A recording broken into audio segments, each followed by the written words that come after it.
નમસ્કાર વિદ્યાર્થી મિત્રો, મજામાં? બરાબર ને? ઓકે, કન્ટિન્યુ જવાનું છે આપણે. લાસ્ટ રિકેપ તમને ખબર જ છે, કયો ટોપિક સ્ટાર્ટ કરેલો? ક્વોન્ટમ આંક. ઇંગ્લિશ ઉચ્ચાર ગુજરાતી ક્વોન્ટમ આંક જ હતો ને. એમાંના તમે 3 મુખ્ય શીખી લીધેલા હતા અને છેલ્લે હું બોલી ગયો છું કે એક સરસ મજાનું તમને કોષ્ટક આપીશ. જો આપણે અહીંયા કોષ્ટક તૈયાર કરવાના છીએ કે જેના પરથી તમને પેપરની અંદર એમસીક્યુ પણ પૂછાય છે, એસક્યુ તરીકે પણ પૂછાય છે. તો એ તૈયારી કરવા માટે આ બહુ જ જરૂરી છે. પણ તમે યાદ કરી લો કે ભાઈ પરમાણુમાં જે કક્ષકો છે ને, જુદા જુદા શક્તિ સ્તર, તો એ કક્ષકો વિશેની માહિતી તમને આપે એ ક્વોન્ટમ આંક. દરેકને કામ સોંપેલું હતું આપણે, ભાઈ તારા સંભાળવાનું છે. તો મુખ્ય ક્વોન્ટમ આંક n એ કક્ષકનું કદ સૂચવે, અર્થાત પરમાણુનું કદ. જેમ n ની કિંમત વધે એમ કક્ષકોનું કદ પણ વધવાનું છે. કક્ષા, બરાબર? આજે તફાવત શીખીશું એવું લાગે છે આપણને. બીજું હતું કોણીય વેગમાન, કક્ષકીય ક્વોન્ટમ આંક, ગૌણ ક્વોન્ટમ આંક. તો એ તમને કક્ષકનો પ્રકાર અને આકાર સૂચવે. પ્રકાર કયા પ્રકારની છે અને આકાર. અને ચુંબકીય ક્વોન્ટમ આંક જે ત્રીજો હતો એ કક્ષકોની સંખ્યા સૂચવે છે. ચુંબકીય ક્વોન્ટમ આંક ml ની વેલ્યુ કેટલી છે એના પ્રમાણે કક્ષકોની સંખ્યા બની શકે. એટલે કોઈ પણ કક્ષકને દર્શાવવા માટે તમારી પાસે n, સ્મોલ l અને સ્મોલ ml આ 3 વેલ્યુ હોવી જોઈએ. છતાં જ પ્રશ્ન તો વૈજ્ઞાનિકો પાસે આવ્યો છે કે ભાઈ ઇલેક્ટ્રોન જે છે એ ગતિશીલ છે, તો કયા પ્રકારની ગતિ કરે એની બધી ચર્ચા કરવી પડે ને. જેના માટે તમારી પાસે ચોથો આજે ભણવાના છો એ સ્પિન ક્વોન્ટમ આંક ms કહેવાય. પણ એ શરૂ કરતા પહેલા આજે કોષ્ટકની જે ચર્ચા આપણે કરીએ છીએ, જો મેં તૈયાર કર્યું છે તો ભાઈ મુખ્ય ક્વોન્ટમ આંક સ્મોલ m, બરાબર? જે તમે જાણો છો તો આપણે લખાણ પૂરું કરતા જ કે મુખ્ય ક્વોન્ટમ આંક m ની કિંમત 1, 2, 3, 4 હોઈ શકે. શૂન્ય સિવાયની ધન પૂર્ણાંક સંખ્યા, રાઈટ? બીજો મુદ્દો કે ભાઈ કક્ષકીય ક્વોન્ટમ આંક l અથવા કોણીય વેગમાન, ગૌણ ક્વોન્ટમ આંક. l ની કિંમત શોધવા માટે તમારી ફોર્મ્યુલા છે n-1 કરવું પડે. પણ શું હતું? શૂન્ય સહિત n-1 સુધીની ધન પૂર્ણાંક છે. તો n ની કિંમત 1 લઈએ તો અહીંયા 1 - 1 એટલે 0 થશે ને. પણ 0 એટલે s પ્રકારની કક્ષક તૈયાર થઈ. s કક્ષક છે.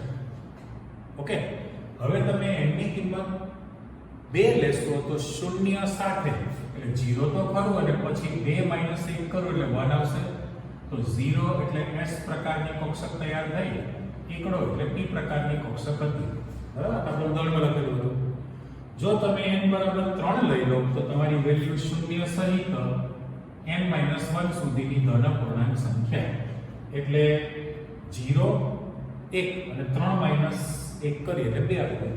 પણ l ની કિંમત જો બોલું છું l બરાબર 0 હોય તો s પ્રકારની કક્ષક કહેલી છે. l ની કિંમત એકડો હોય તો p પ્રકારની કક્ષક કહેવાય, અને l ની કિંમત બગડો હોય તો p પ્રકારની કક્ષક થઈ. l ના મૂલ્યો કક્ષક નો કયો પ્રકાર છે એની માહિતી આપો. અને છેલ્લું લખીએ 4 નંબરના ક્વોન્ટમ આંક. તો ચાલે ને 7 સુધી ચાલે. તો એના માટે આપણે લખાણ કરશું 0, 1, 2 અને 4 - 1 કરો તો ત્રકડો આવી જશે. ફરી પાછું 0 એટલે s પ્રકારની કક્ષક, એકડો એટલે p પ્રકારની કક્ષક, બગડો એટલે d પ્રકારની કક્ષક, અને તગડો એટલે f પ્રકારની કક્ષક થઈ ગઈ. એટલે આ માહિતી તો તમારી પાસે હતી જ, બરાબર? હવે પાછા આગળ વધો તો ચુંબકીય ક્વોન્ટમ આંક ml ની કિંમત જોઈતી હોય તો તમારું સૂત્ર છે -l 0 + l છે. યાદ છે ને? તો હવે l ની કિંમત તમે 0 રાખો તો ml ની કિંમત તમારી પાસે 0 જ રહેશે. s પ્રકારની કક્ષક બની અને s કક્ષકની સંખ્યા એક જ હોય. તો આપણું જે સૂત્ર હતું n², n બરાબર 1 તો 1 નો વર્ગ 1, s એક જ કક્ષક આવે, 1s પહેલા સ્તરમાં. પણ તમે જ્યારે 2 નંબરના ક્વોન્ટમ આંક લેશો તો અહીંયા આગળ હવે તમે વેલ્યુ તૈયાર કરો તો 0 તો ખરી જ, એટલે s પ્રકારની કક્ષક માટે તો ફાઇનલ છે. અને હવે l ની કિંમત એકડો લઈએ તો તમારી પાસે -1, 0 અને +1 બને. પણ તમને ખબર છે કે -1 એટલે px કક્ષક, 0 એટલે py, +1 એટલે pz છે. બરાબર? તો બે નંબરનો શક્તિ સ્તર હતો 2 નો વર્ગ 4, તો એક s કક્ષક આવે. જો એ ચિત્રમાં એક s કક્ષક છે 3p. નામકરણમાં પણ પહેલા સ્તરની છેલ્લે 1s બોલાય, બીજા સ્તરની છેલ્લે 2s બોલાય અને બીજા સ્તરની છેલ્લે 2px 2py 2pz કહી શકાય. બરાબર ને? તો હવે તમે જલ્દીથી લખી શકો 3 નંબરનો શક્તિ સ્તર હતો તો 3 નો વર્ગ 9 કક્ષક થાય. તો s પ્રકારની 1 આવવાની, t પ્રકારની 3 આવે અને d પ્રકારની 5 કરવી પડે. એટલે પહેલો તો ઉપર મુજબ જો લખી નાખ્યું કે 0 વેલ્યુ એટલે s પ્રકારની કક્ષક થઈ. -1 0 અને +1 તો આ px py pz p કક્ષક માટે. હવે કિંમત આવી તમારી પાસે બગડો છે તો મારે -2 -1 0 +1 અને +2 લખવું પડે, રાઈટ? તો -2 -1 0 +1 અને +2. તો એના માટે લખાણ કરવું તો કક્ષકો યાદ કરી લો તમે. કક્ષકો જે છે તમારી પાસે અત્યારે તમારા 11મા ધોરણ માટે x y y z z x જે હતું એ પ્રમાણે જ લખવાનું છે. તો dxy લખાશે, dxy y ને આપેલું dyz લખાશે, dzx લખાશે, zx આ dx2 y2 લખાશે અને છેલ્લું dz2 લખીએ છીએ. યાદ આવી ગઈ કક્ષકો? યાદ છે ને તમને કે ભાઈ આ જે dz ની જે રચના છે એ આગળની 4 કક્ષકો જે લખી એના કરતાં સાવ અલગ પ્રકારની છે. અને આ બંને જે છે એ અક્ષ ઉપર ફેલાયેલી હતી ત્યારે આ સમતલની વચ્ચે છે. એટલે તમારી પાસે 3 નો વર્ગ 9 થાય તો s પ્રકારની 1, p પ્રકારની 3, d પ્રકારની 5. તો 5 ને 3 8 ને 9 કક્ષકો આવી ગયા. ઓકે? તો હજુ એક આપણે ભરી દઈએ કે 4 નંબરનો જ્યારે તમે શક્તિ સ્તર લેવાના તો બધું ભરતો નથી એટલે લખી નાખો. જો આટલું તો તમારું ઉપર મુજબ છે જ. ઉપર જે તમે વિગત કરી છે એ તો ખરી છે. કેવી રીતનો 0 લખો એટલે s કક્ષક 1 આવે જેનું નામ પડે 4s. એકડો લખો તો -1 0 +1 છે તો 4px 4py 4pz બનવાની છે 3 કક્ષકો. અહીંયા 2s તો d કક્ષક બની -2 -1 0 +1 +2. તો તમારી પાસે ખાલી ક્વોન્ટમ નંબર પ્રમાણે ચોગડો મૂકી દો, અહીં 4 લગાડી દો એટલે 4 નંબરનો શક્તિ સ્તર કે 3 નંબર બંધુઓ 3 નંબરનો ક્વોન્ટમ આંક છે એટલે આ 3s બને, 3px 3py 3pz અને અહીંયા 3dxy 3dyz 3dzx 3dx2 y2 અને 3dz2 બને. ઓકે? તો તમે નીચલામાં જશો તો એના પ્રમાણે મારે બોલવું હોય તો ઉપર મુજબ બધું જ છે કે 4s કક્ષક 1 આવવાની, 4px 4py 4pz 3 આવવાની અને 4dxy 4dyz 4dzx 4dx2 y2 4dz2. કેવું છૂટું બોલ્યો હું? એ તો ખરી જ તમારી 9 ઉપર મુજબ ના. હવે તમારી પાસે અહીંયા જુઓ f કક્ષક માટે ચોગડો થયો ને 3 એટલે દરેકમાં એક એકનો વધારો થયો છે. પહેલા સ્તરમાં માત્ર એક જ પ્રકાર આવે s 2 એટલે સમાન. બીજા સ્તરમાં s અને p એટલે હું અહીંયા જે બે એકડો મૂક્યો છે તે આપણે p કક્ષકનો વધારો થયો ને. p કક્ષક વધે છે ધારો કે આને કાઢી નાખો અને p ની નીચે લીટી કરો તો પહેલા સ્તરમાં માત્ર s કક્ષક જ આવે. બીજામાં s અને p બે પ્રકાર આવે. ત્રીજામાં જે તો sp અને d ત્રીજો પ્રકાર તમારી પાસે વધી ગયો કહેવાય. અને ચોથા નંબરમાં જો તો sp d હતું આને કેન્સલ કરીને એક નીચે લીટી મૂકી દઉં છું. ફાઇનલ? તો 3 કિંમત હોય તો મારે કેવું લખવું પડે? કલર આપણે બદલી નાખીએ. તો પહેલામાં પેલું -3 -2 -1 0 +1 +2 અને +3. તો તમારી પાસે કેટલી ml ની કિંમતો બની? 1 2 3 4 5 6 7 વેલ્યુ મળી. અને 7 આંકડાવાળી કક્ષક તમારી પાસે કઈ આવશે? f કક્ષકો લખાય ને જેનું તમારી પાસે કોઈ નામ છે નહીં. અનિશ્ચિત આકાર તમારી પાસે એટલે માહિતી નથી ડીની જેમ. એટલે ટૂંકમાં આપણે જે ગયા વખતનો ક્વેશ્ચન સ્ટાર્ટ કરેલો એ પ્રશ્ન પ્રમાણે આ નોંધ આવી ગયેલી છે અને 3 પરથી તમે દરેક કક્ષકોની જાણકારી આપી શકવાના છો. બરાબર. હવે માની લો કે મારે અહીંયા સ્પિન ક્વોન્ટમ આ તો શીખવો છે. જો ફરી પ્રશ્નમાં આવી જાઓ. તમારો જે લોંગ ક્વેશ્ચન છે ક્વોન્ટમ આર્ટ કન્ટિન્યુ પ્રશ્ન.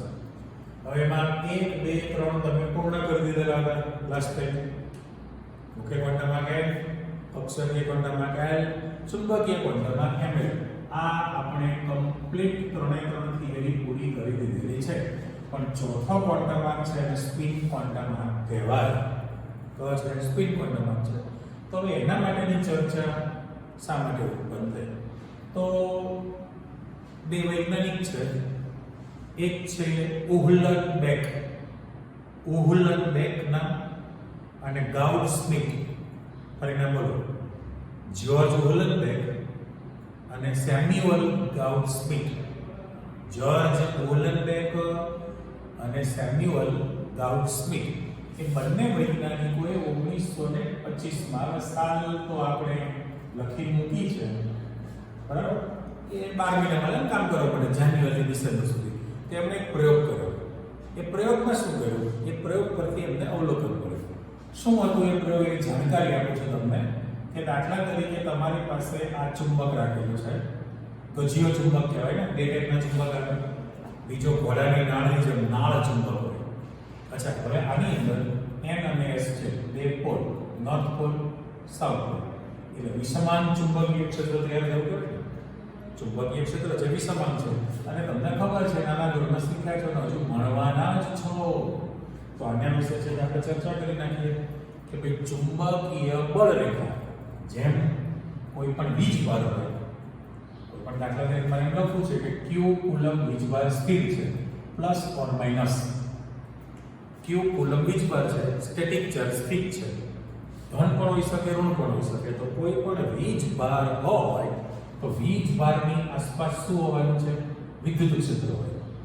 વીજભારની આસપાસ વિદ્યુત ક્ષેત્ર હોય તો ચુંબક છે, ચુંબકની આસપાસ શું હોય? ચુંબકીય ક્ષેત્ર. તો એની માટે પણ આપણે એક આકૃતિ મૂકી દઈએ. તમે નાના ધોરણમાં બધા પ્રયોગ શીખેલા છો. N અને S આપણે નોર્થ પોલ, સાઉથ પોલની ચર્ચા કરી. આમાં તો જેટલું ડીપ અંદર જાઓ ત્યાં સુધી તમને નવું જાણકારી મળશે. તમે નાના ધોરણમાં પ્રયોગ કરો તો યાદ કરો કે ભાઈ હાર્ડબોર્ડનું પાટિયું છે, એના પર તમે સફેદ કાગળ મૂકેલો છે, ચુંબક મૂકેલો છે અને જે રીતે લોખંડનો વેર એટલે એકદમ ઝીણી કરો છો. દાખલા તરીકે મિસ્ત્રી કામ ચાલતું હોય, બરાબર, કરવાથી હવે બધા મશીન આવી ગયા ને મલ્ટી પર્પઝ. લાકડું કાપવું હોય તો સળસળાટ કાપી નાખે અને ઝીણી જે ડસ્ટ ઉડે એ લાકડાનો ભૂસું વેર જે આપણે કહીએ છીએ એ બધા લોખંડનો પણ વેર મળે. બરાબર. પણ હવે આપણે પહેલા શું કરીએ છીએ? પ્રયોગમાં ગભરાવાનું નથી, કારણ કે તમને ખબર છે કે માત્ર લોખંડ જ ચુંબક પ્રત્યે આકર્ષાય.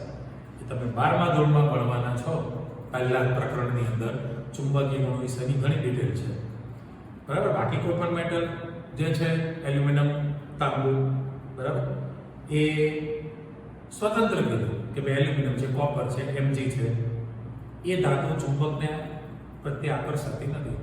સ્ટેનલેસ સ્ટીલ મિશ્ર ધાતુ જે પણ આકર્ષાતી નથી, પણ માત્ર લોખંડ જ ચુંબક પ્રત્યે આકર્ષાય છે. એ બધી લાક્ષણિકતા છે. એટલે તમે જો ઉપર ભભરાવશો તો બધું ચોંટી જશે ને. એટલે એવું નહીં કરો. શું કરો?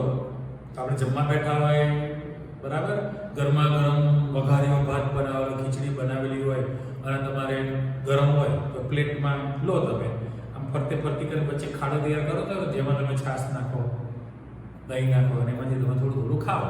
એવી રીતે શું કરો તો કે પેપર ઉપર, બોર્ડ ઉપર સફેદ પેપર અને આમ ફરતી વચ્ચે જગ્યા રાખી દો અને મેગ્નેટ મૂકવાની જગ્યા રાખો અને લોખંડનો બારીક ભૂકો છે વેર એ તમે રહેવા દો. પછી સાચવીને ઉપર તેમ મેગ્નેટ જેવું મૂકશો તો એ ચોંટી તો જશે જ તે. પછી શું કરો કે ધીરે તમે નોક કરતા જાઓ તો પેલી કણીઓ બધી ખસીને ગોઠવાતી જાય અને બધું નજીક ગોઠવાઈ ગયેલું હોય. પછી તો તમને ફિઝિક્સની અંદર આમ લાઇનિંગ તૈયાર કરીને આપેલી છે. એટલે એકચ્યુઅલી કેવું થાય તો આ જે ચુંબક છે એ N to S તરફ ચુંબકીય બળ રેખાઓ આ રીતે મૂકવામાં આવે. રેડી? હવે એની લાક્ષણિકતા બોલો છો તો પહેલામાં પહેલું ચુંબકીય બળ રેખાની દિશા n થી s તરફની હોય, એની ડિરેક્શન જે છે n થી s તરફની હોય, બરાબર. બીજું, બળ રેખાઓ કોઈ દિવસ એકબીજાને છેદતી નથી. નજીક હોય તો નજીક છે બહુ ગીચતા વધી જાય, એકબીજાને છેદતી નથી. પણ નજીક જાવ તો તીવ્રતા વધુ હોય ચુંબકની, દૂર જાવ તો તીવ્રતા ઘટશે, બરાબર. દાખલા તરીકે તમારી પાસે મેગ્નેટ છે અને લોખંડની ખીલી કોઈ પણ વસ્તુ છે, તમે દૂર રાખશો, ઘણા બધા એને મેગ્નેટિક ફિલ્ડથી દૂર રાખો તો ખેંચાતું નથી, પણ ધીરે ધીરે એનું ડિસ્ટન્સ ઘટાડતા જાઓ, થોડીક દૂર રહેશે ને, થોડીક દૂર, સ્લાઇડ દૂર હશે તો ઓટોમેટિક ખેંચાઈ જશે, તરત ખેંચાશે, હાથને પણ ખેંચશે ઢીલો રાખેલો હોય તો. એટલે નજીક જાવ તીવ્રતા વધુ હોય, દૂર જાવ તીવ્રતા ઘટે છે. ઓકે, પૃથ્વી છે, પૃથ્વીમાં પણ મેગ્નેટ છે. નોર્થ પોલ ને સાઉથ પોલ જે આપણે બોલીએ છીએ, હા, ઉત્તર ધ્રુવ ને દક્ષિણ ધ્રુવ, પૃથ્વીમાં પણ મેગ્નેટ છે. અને તમારે પેલું કંપાસ જે કહીએ છીએ, નોર્થ પોલ તમને બતાવતું હોય એમ તરફ, બરાબર. હોકા યંત્ર કે હોકા યંત્ર, મેગ્નેટિક નીડલ જે તમને દિશા સૂચન કરે. પેલું કીચેનમાં પણ આ જે લિક્વિડમાં પેલું મૂકેલું હોય અને નોર્થ પોલ બાજુ તમારો એરો બતાવે, તમે ફેરવી નાખો, ફરી ખસીને જ્યાં જતું રહેશે.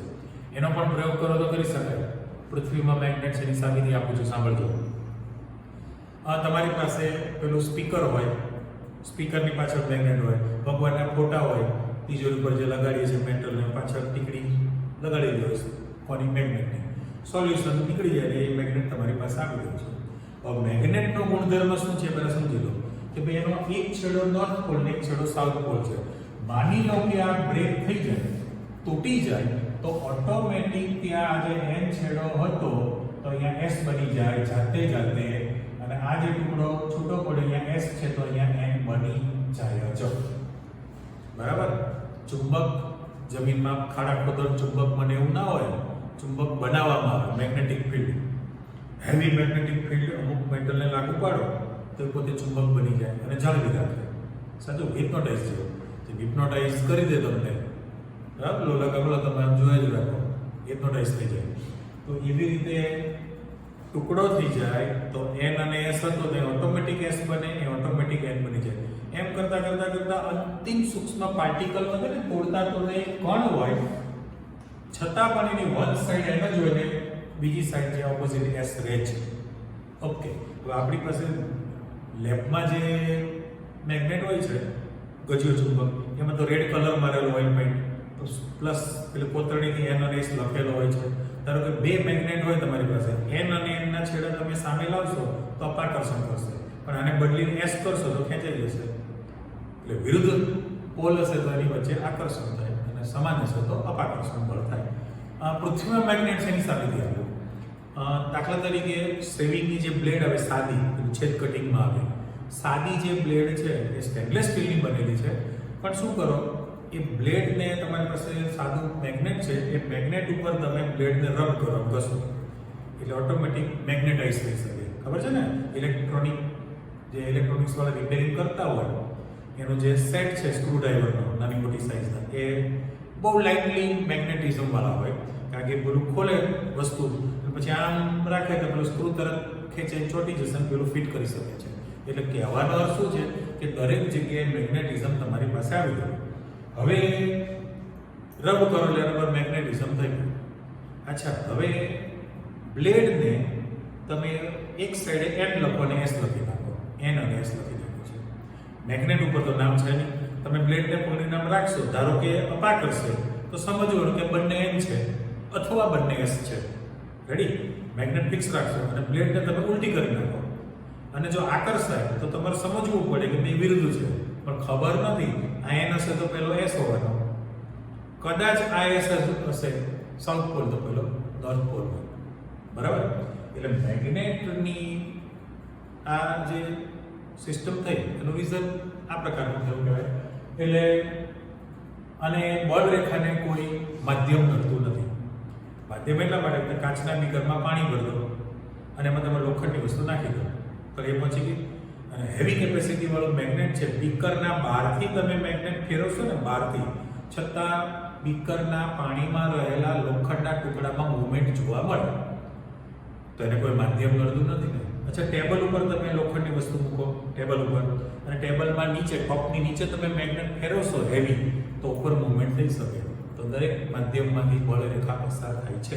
એટલે ટૂંકમાં મેં તમને એમ કહ્યું કે જો કોઈ પણ વીજભાર સ્થિર હોય પ્લસ ઓર માઇનસ, તો વીજભારની આસપાસ વિદ્યુત ક્ષેત્ર હોય, તો ચુંબક છે ચુંબકની આસપાસ ચુંબકીય ક્ષેત્ર હોય. એની 4 લાક્ષણિકતા કીધી કે ચુંબકીય બળ રેખાની દિશા n થી s તરફની હોય. બળ રેખા કોઈ દિવસ એકબીજાને છેદતી નથી.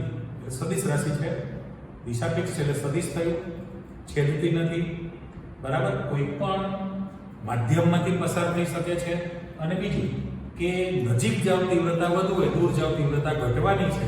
તો એ મેગ્નેટની જે થિયરી તમારી પાસે આવી ગઈ, એના પરથી તમે હવે આગળ વધશો તો મેં કહ્યું એ પ્રમાણે 1925 નો જે પ્રયોગ હતો કે જેની અંદર બે મેગ્નેટ વિષમાન ચુંબકીય ક્ષેત્ર છે, અને અહીંયા તમારી પાસે આ ફોટોગ્રાફિક પ્લેટ રાખેલી છે. હવે તમને ખબર છે કે હાઇડ્રોજન પરમાણુમાં તો એક જ ઇલેક્ટ્રોન છે. અચ્છા, હવે ગયા વખતનું જે આપણી થિયરી ઇસ્યુ વાત હતી કે ભાઈ કેન્દ્રમાં માત્ર એક પ્રોટોન છે, ન્યુટ્રોન દબાવવાને આપેલો નથી, અને ઋણ વિદ્યુત ભારિત ઇલેક્ટ્રોન કેન્દ્રની ફરતે સતત વર્તુળાકાર માર્ગે ગતિ કરે છે. પણ લાસ્ટ લેક્ચરમાં તમે ભણી લીધું ચુંબકીય ક્વોન્ટમમાં ml કે આ ઋણ વિદ્યુત ભારિત ઇલેક્ટ્રોન જે છે એ કેન્દ્રની ફરતે કક્ષકમાં રહીને ગતિ કરે છે ને, અને એ ગતિને તમે કક્ષકીય ગતિ કીધેલું હતું, રાઈટ? તો એ ગતિને કારણે એમાં ચુંબકીય ક્ષેત્ર ઉત્પન્ન થશે. અહીંયા શબ્દ લખું છું ચુંબકીય ક્ષેત્ર, પણ એ ચુંબકીય ક્ષેત્ર માટેનો તમારો સિમ્બોલ કયો હતો? ml, ચુંબકીય ક્વોન્ટમ છે. પણ પાછો ઇલેક્ટ્રોન પોતાની ધરીની આસપાસ પણ સતત ગતિ કરે છે, જેને સ્પિન ગતિ, સ્પિન ભ્રમણ કહેવાય. એના આપણે ઉદાહરણ આપું છું. કઈ રીતના? તો પૃથ્વીની જે ગતિ છે ને, પૃથ્વીની ગતિ ઇલેક્ટ્રોનની ગતિ કહેવાય. કેમ? તો કે સૂર્ય સ્થિર છે ને, પણ એસ્ટ્રોનોલોજી વાળા સન પણ ફરે છે એવું કહે છે. આપણે માની નથી શકતા, સાયન્ટિસ્ટ કે સાચું કહેવાય. એટલે સૂર્ય એ કેન્દ્ર છે, અને કેન્દ્રની ફરતે પૃથ્વી ફરે છે. જો એ ફરે છે એના કારણે ઋતુ ચેન્જ થાય, પાછું પોતાની ધરીની આસપાસ પણ ગોળ ગોળ ફરે છે ને, તો દિવસ અને રાત તૈયાર થાય. એટલે મેં અહીંયા જે કૃતિ મૂકી તો એની અંદર ઇલેક્ટ્રોન પોતાની ધરીની આસપાસ પણ સતત ભ્રમણ ગતિ કરે છે. હવે એ ગતિ કેવી પ્રકારની થઈ? બે પ્રકારની. કાં તો ક્લોકવાઇઝ ગતિ કરે સમઘડી દિશામાં, અથવા તો એન્ટી ક્લોકવાઇઝ જાય વિષમઘડી દિશામાં જઈ શકે. તો ઇલેક્ટ્રોન જે ગતિ કરે છે, સપોઝ આ ક્લોકવાઇઝ છે ને, આ રીતે, પણ ગતિ ચાલુ થાય એટલે ચુંબકીય ક્ષેત્ર ઉદ્ભવે છે. અને માની લો કે એન્ટી ક્લોકવાઇઝ મૂવમેન્ટ કરતો હોય, બરાબર, એન્ટી ક્લોકવાઇઝ છે, તો પણ એમાં ચુંબકીય ક્ષેત્ર ઉદ્ભવે છે. એટલે પાછો આપણે શબ્દ મૂકી દઈએ. આ જે ગતિ છે એને સ્પિન ગતિ કીધેલું છે. સ્પિન ગતિને કારણે પણ ચુંબકીય ક્ષેત્ર ઉદ્ભવે, જેને તમે સ્પિન ક્વોન્ટમ ms કહેવાના છો. આ સ્પષ્ટ રહી. પણ અહીંયા કક્ષકીય ગતિથી ઉત્પન્ન થયેલું ચુંબકીય ક્ષેત્ર અને સ્પિન ગતિથી ઉત્પન્ન થયેલું ચુંબકીય ક્ષેત્ર બંને ભિન્ન પ્રકારના છે. ભિન્ન પ્રકારના, અલગ પ્રકારના, જુદા પ્રકારના, એકબીજા સાથે કોઈ લેવા દેવા નહીં, નાઈધર લેવા ન દેવા. સમજ પડી? એટલે બંને ચુંબકીય ક્ષેત્રો અલગ અલગ પ્રકારના છે. એટલે તમારી પાસે નવી ગતિ તૈયાર થઈ, જેને સ્પિન ગતિ કહેવાય, રાઈટ? તો ફાઇનલ છે ને કે પૃથ્વી પોતાની ધરીની આસપાસ ફરે છે, દિવસ અને રાત થાય. સૂર્યની આસપાસ ફરે છે, ઋતુ બદલાય. આ આપણું પહેલું ઉદાહરણ. અચ્છા, ભમરડા. વર્ષો પહેલા ભમરડા અમે રમેલા છે, લાકડાના હતા તો ફાઈબરના થઈ ગયા, અને રમવાની સરસ મજા આવતી, તોડવાના એકબીજાને મારી પેલામાં રમે ત્યારે. હવે જે ભમરડો છે, દોરીથી તમે ફેરવો, અને દાખલા તરીકે શાંત પ્રકૃતિનો હોય, શાંત પ્રકૃતિ બોલું છું, તો પોતાની ધરીની આસપાસ તો ગોળ ગોળ ફરે છે, જુઓ, એટલે સ્પિન ગતિ થાય, અને ત્યાં ફરી ઠામ થઈ જાય, જેને અવબંધન કહેવાય ફિઝિક્સની ભાષામાં. પણ દાખલા તરીકે તમારી જ્ઞાતિનો હોય, તળતળીઓ ભમરડો હોય તો ખ્યાલ આવે, અને તમે ફેરવો તો ધરીની આસપાસ તો ફરશે, પછી રૂમમાં ચક્કર મારશે, ટેબલ નીચે જાય, ચેર નીચે જશે, સેટી નીચે જશે. તો બે પ્રકારની ગતિ થઈ. ભમરડાની ગતિ પણ થઈ, ધરીની આસપાસ પણ છે અને ફરતું પણ છે, કક્ષકીય ગતિ. ત્રીજું ઉદાહરણ જો તમને આપું, સ્વીટની દુકાને તમે જો જલેબી પડતા જોયેલું છે ને, તો જલેબીમાં પેલું જે મટીરિયલ રાખેલું હોય કપડાની અંદર નીચે હોલ રાખેલો હોય, એ જલેબી જે પાડતો હોય તો જે એનો હાથ ગોળ ગોળ ફરે છે, પાછું સ્થાન પણ બદલે છે, ગોળ ગોળ ફરે કક્ષકીય અને સ્થાન બદલે, સ્પિન ગતિ, બંને પ્રકારની ગતિથી ચુંબકીય ક્ષેત્ર ઉદ્ભવે છે. હવે પ્રશ્ન કેવો થયો પ્રયોગની અંદર કે ભાઈ હાઇડ્રોજન પરમાણુની કિરણાવલી, એટલે કિરણાવલીમાં હાઇડ્રોજન પરમાણુ જશે, મેગ્નેટિક ફિલ્ડમાંથી જ્યારે પસાર થાય તો અહીંથી જ્યારે નીકળે ત્યારે બે પાર્ટ પડી ગયા. કેટલાક હાઇડ્રોજનના પરમાણુ ઉપરની સાઈડ ગયા, કેટલાક હાઇડ્રોજનના પરમાણુ નીચેની બાજુ ગયા. હવે આ પ્રયોગ પરથી ફાઇનલ વૈજ્ઞાનિકો વિચાર્યું કે ભાઈ હાઇડ્રોજન પરમાણુમાં તો એક જ ઇલેક્ટ્રોન છે ને, હવે ઇલેક્ટ્રોન રચનામાં જવાના ધીરે ધીરે, તો ઇલેક્ટ્રોનને દર્શાવવા માટેની સિસ્ટમમાં તમારે હાફ તીર મૂકવાનું છે. ગોળ રાઉન્ડમાં મૂકો, હાફ તીર એક જ ઇલેક્ટ્રોન છે. ચોરસ બોક્સ કરીને તમે મૂકશો, હાફ તીર એક જ ઇલેક્ટ્રોન છે. અથવા તો લાઇનિંગ પર તમે આમ કાપીને મૂકશો તો પણ એક જ અયુગ્મિત ઇલેક્ટ્રોન છે, સિંગલ. ત્રણમાંથી કોઈ પણ મેથડ વડે તમે ઇલેક્ટ્રોન દર્શાવી શકો. પણ હવે વાત કરીએ પ્રમાણે જો એક જ ઇલેક્ટ્રોન હોય તો તમે નક્કી ના કરી શકો કે ભાઈ ક્લોકવાઇઝ મૂવમેન્ટ કરે છે કે એન્ટી ક્લોકવાઇઝ. બે પોસિબિલિટી થઈ ને, સંભાવના કાં તો ક્લોકવાઇઝ કરે અથવા એન્ટી ક્લોકવાઇઝ કરે. એટલા માટે સ્પિન ક્વોન્ટમ આંકના બે મૂલ્યો આપેલા છે, ms +12 અને ms -12 છે. તો +12 અને -12 એટલે એવું કોઈ જરૂરી નથી હો. તમે માનતા હોય કે +12 એટલે સમઘડી દિશામાં છે અને -12 એટલે વિષમઘડી દિશામાં છે, ના. આને શક્યતા કહેવાય. દાખલા તરીકે તમે પોઈન્ટ સિક્કો ઉછાળો હેડ અથવા ટેલ, તો હેડ પડવાની જે પોસિબિલિટી છે એ 50% કહેવાય, તો -50% ટેલની છે. સેમ પોઝિશન કે તમારે ટેલ પડવાની જે શક્યતા છે 50%, એટલે 50-50 કહેવાય. એવું જરૂરી નથી કે સમઘડી માટે તમે +12 રાખો, તમે -12 પણ સમઘડી માટે મૂકી શકો છો, કોઈ ના ન પાડે તમને. સેમ કોપી કે તમે વિષમઘડી જે મૂકેલું છે એને તમને -8 રાખવું જરૂરી નથી, વિષમઘડીને તમે +8 માં પણ પહોંચી શકો છો. એટલે ઇન શોર્ટ 50-50 પોસિબિલિટી કહેવાય. કાં તો ક્લોકવાઇઝ ફરે અથવા એન્ટી ક્લોકવાઇઝ ફરી શકે છે. એટલે તમે સ્પિન કોન્ટેક્ટમાં ધીરે ધીરે આગળ વધતા ગયા છો તો પરિસ્થિતિ કેવી થઈ કે ભાઈ આમાં જે એક જ ઇલેક્ટ્રોન છે અહીંથી જ્યારે પસાર થાય, હવે દુનિયામાં H2 અસ્તિત્વમાં આવે છે. કેવી રીતે? આપણે ધીરે ધીરે આગળ વધતા જઈએ. હાઇડ્રોજનનો એક પરમાણુ, એમાં જે ઇલેક્ટ્રોન છે એને મેં આ રીતે દર્શાવેલું છે. હાઇડ્રોજનનો બીજો પરમાણુ છે, એમાં પણ આપણે ઇલેક્ટ્રોન છે મૂકવાના છીએ અને બંને એટેચ થઈને H2 અણુ બનાવે, જોડાઈને બંધ. તો અણુની અંદર જે ઇલેક્ટ્રોન મૂકશો તો અહીંયા જે તમે ચર્ચા કરી ને, આ સિંગલ છે એટલે અયુગ્મિત ઇલેક્ટ્રોન છે. પણ જો તમે એક જ કક્ષકની અંદર આ રીતના બે ઇલેક્ટ્રોન મૂકશો તો બંનેની દિશા સમાન થાય. અથવા તો તમે બંને ઇલેક્ટ્રોન નીચેની તરફ મૂકશો તો આ પણ સમાન થયું છે, નોટ વેલિડ. પણ તમારે દર્શાવવું હોય તો એક ઇલેક્ટ્રોનનું સ્પિન ઉપર મૂકવાનું, બીજાનું સ્પિન નીચે મૂકવું પડે ફરજિયાત.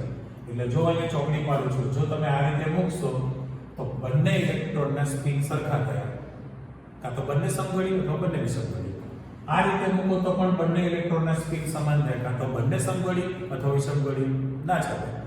એનો અર્થ એમ કે આ જો ઇલેક્ટ્રોન છે એના કરતાં બીજા ઇલેક્ટ્રોનનું સ્પિન વિરુદ્ધ દિશામાં હોવું જ જોઈએ, તો જ તમે એક કક્ષકમાં આ રીતે વિરુદ્ધ સ્પિન વાળા બે ઇલેક્ટ્રોન સંભાળી શકો. અને એના માટે તો આપણી પાસે પાઉલીનો નિષેધ સિદ્ધાંત છે. એક કક્ષકમાં વધુમાં વધુ બે જ ઇલેક્ટ્રોન સમાઈ શકે, બેથી વધુ ઇલેક્ટ્રોન સમાઈ શકતા નથી. એનું રીઝન એટલા માટે, ફરી પાછા અહીં આકૃતિમાં આવી જાવ કે દાખલા તરીકે તમારી આ પહેલી કક્ષક છે, પહેલો શક્તિ સ્તર પહેલી કક્ષક છે. જો હું 1 નંબરનો ઇલેક્ટ્રોન મૂકું છું અને 2 નંબરનો ઇલેક્ટ્રોન છે, તો આપણી ચર્ચા પ્રમાણે શું કહ્યું કે જો 1 નંબરનો ઇલેક્ટ્રોન ક્લોકવાઇઝ ભ્રમણ કરે તો 2 નંબરનો એન્ટી ક્લોકવાઇઝ ફરવો જોઈએ, બરાબર? તો જ આ સાચું કહેવાય. અથવા એનાથી ઉલટું છે કે ભાઈ 1 નંબરનો ઇલેક્ટ્રોન જે છે એન્ટી ક્લોકવાઇઝ સ્પિન ગતિ કરતો હોય, એન્ટી ક્લોકવાઇઝ, તો આ 2 નંબરનો ઇલેક્ટ્રોન છે ને ક્લોકવાઇઝ ભ્રમણ કરવું પડે. બંનેનું સ્પિન ભ્રમણ હંમેશા વિરુદ્ધ દિશામાં જ હોય. હવે બે ઘડી માની લો કે તમે આ એક કક્ષકમાં ત્રીજો ઇલેક્ટ્રોન મૂકશો, ત્રીજો સપોઝ, તો એને તમે કઈ દિશા આપી શકો? એની દિશા ન આપી શકાય. તમે એમ કહેશો કે તારે ક્લોકવાઇઝ ફરવાનું, તો આ બંને રાશિ સરખી થાય. તમે તો તારે એન્ટી ક્લોકવાઇઝ ફરવાનું, તો આ બંને રાશિ સરખી થાય. ન ચાલે. એટલે એક કક્ષકમાં વધુમાં વધુ 2 જ ઇલેક્ટ્રોન સમાય. એ સ્પિન ક્વોન્ટમ માર્ગની તમારી પાસે ચર્ચા આવી ગઈ. તો અહીંયા પરિસ્થિતિ એવી થઈ કે ભાઈ આ બે ભાગ પડે છે, તો કેટલાક હાઇડ્રોજન પરમાણુના ઇલેક્ટ્રોન ક્લોકવાઇઝ મૂવમેન્ટ કરતા હશે, ત્યારે કેટલાક હાઇડ્રોજનના પરમાણુ એન્ટી ક્લોકવાઇઝ મૂવમેન્ટ કરે, અને આવી બે નોટો ભેગી થાય ત્યારે H2 અણુ બને. માની લો કે દુનિયામાં બધા જ હાઇડ્રોજન ક્લોકવાઇઝ જ હોય, તો આજની તારીખે H2 ના બને. અથવા બધા જ ઇલેક્ટ્રોન એન્ટી ક્લોકવાઇઝ હોય તો H2 ન બને. વિરુદ્ધ સ્પિન ધરાવતા ઇલેક્ટ્રોન ધરાવતી જ કક્ષકો હોય, જેના કારણે તમારી પાસે H2 અણુનું નિર્માણ થયું. ફાઇનલ. એટલે સ્પિન ક્વોન્ટમ આર્ક માટે તમે આ પ્રયોગની ચર્ચા સમજી લીધી છે, અને સ્પિન ક્વોન્ટમ આર્ક સમઘડી અથવા વિષમઘડી દિશામાં હોય. પણ સામાન્ય કોષ્ટકનો આપણે ઉપયોગ કરવો છે, મગજ કરના ખુલ્લા કરી નાખો. 2 જ ઉદાહરણ આપીશ. જો આવડશે તો 2 જ ઉદાહરણમાં આવડી જશે. નહીં આવડે તો 24 મહિના 11 ને 12 બે પૂર્ણ થઈ જશે તો પણ નહીં આવડે. ચાલો જાગી જાઓ. હું અહીંયા લખું છું 2px કક્ષક. ઓકે. અને અહીંયા મારે લખવું છે 3dz² કક્ષક. મેં 2 કક્ષક લખેલી છે. તો આ 2 કક્ષક માટે તમારે મુખ્ય ક્વોન્ટમ આર્ક n, l અને ml ની કિંમત આપવાની છે. સેમ કોપી n, l અને ml ની કિંમત આપવાની છે. મેં બંને સેમ્પલ અલગ લીધા છે. બરાબર. તો અહીંયા પહેલા બંધ કરી દો. બરાબર. ધીરે ધીરે તમે ખોલતા જશો, હાથ ખસેડતા જાઓ, તો તમને શું દેખાય? પેલા પકડો દેખાય. તો n બરાબર 2, મુખ્ય શક્તિ સ્તર n ની કિંમત 2 બની. બરાબર. હજુ સહેજ હાથ ખસેડો તો તમે p દેખાય. તો l ની કિંમત તમારી પાસે p કક્ષક માટે જવાનું છે, અને પછી હાથ ખસેડી દો તો px દેખાય. તો ml ની કિંમત તૈયાર થઈ કહેવાય. તો પહેલામાં પહેલું 2px કક્ષક માટે મુખ્ય ક્વોન્ટમ આર્ક n બરાબર 2, n ની કિંમત 2 થઈ. ઓકે. હવે p કક્ષક તો તમે જો કોષ્ટકમાં જતા રહો પાછા કે l ની કિંમત p કક્ષક માટે 1 છે, p કક્ષક માટે 1 છે, p કક્ષક માટે 1 છે. l બરાબર 1, ધેટ ઇઝ p ઓર્બિટલ થઈ.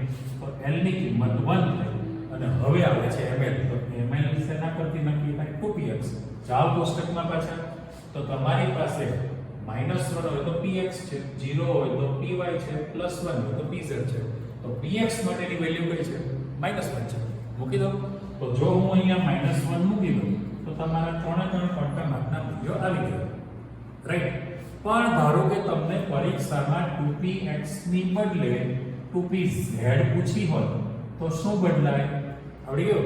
ચલો n બદલાશે નહીં, n બદલાશે નહીં, પણ આ pz છે એટલે તમારો ml બદલાઈ જવાનો છે ને.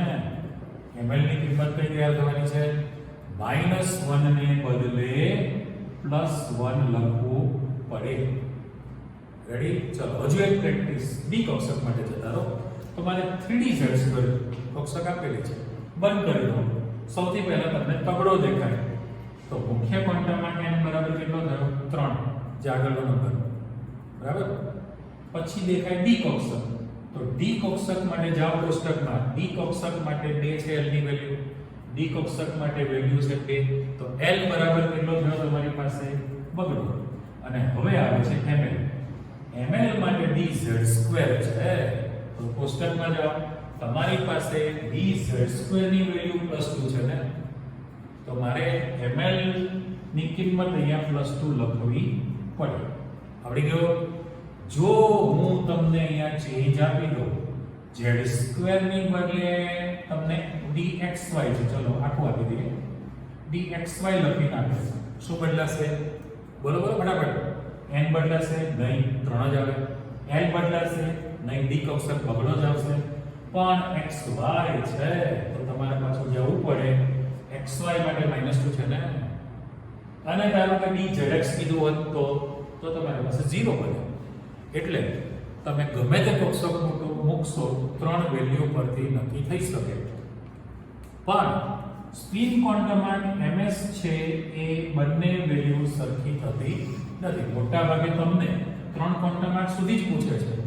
પણ જો તમને ms પૂછવામાં આવે તો બે શક્યતા છે, પ્લસ હાફ હોઈ શકે અથવા માઈનસ હાફ પણ હોઈ શકે, ક્લોકવાઇઝ અથવા એન્ટી ક્લોકવાઇઝ સેમ કોણ. અહીંયા દાખલા તરીકે સ્પિન ક્વોન્ટમ આર્ક મારે લખવું હોય તો પ્લસ હાફ હોઈ શકે અથવા માઈનસ હાફ પણ હોઈ શકે. આયો તો હજુ મારી પાસે જગ્યા છે, આપણે જગ્યા છોડતા નથી. આવી જાઓ પાછળ. ધારો કે તમે અહીંયા 4s2 લખેલું છે, એક કક્ષક લખી 4s કક્ષકમાં બે ઇલેક્ટ્રોન છે. ચાલો આના માટે n બરાબર કેટલો લખશો? 4 મુખ્ય શક્તિ સ્તર. l ની કિંમત કેટલી લખશો? 0 કારણ કે s કક્ષક છે.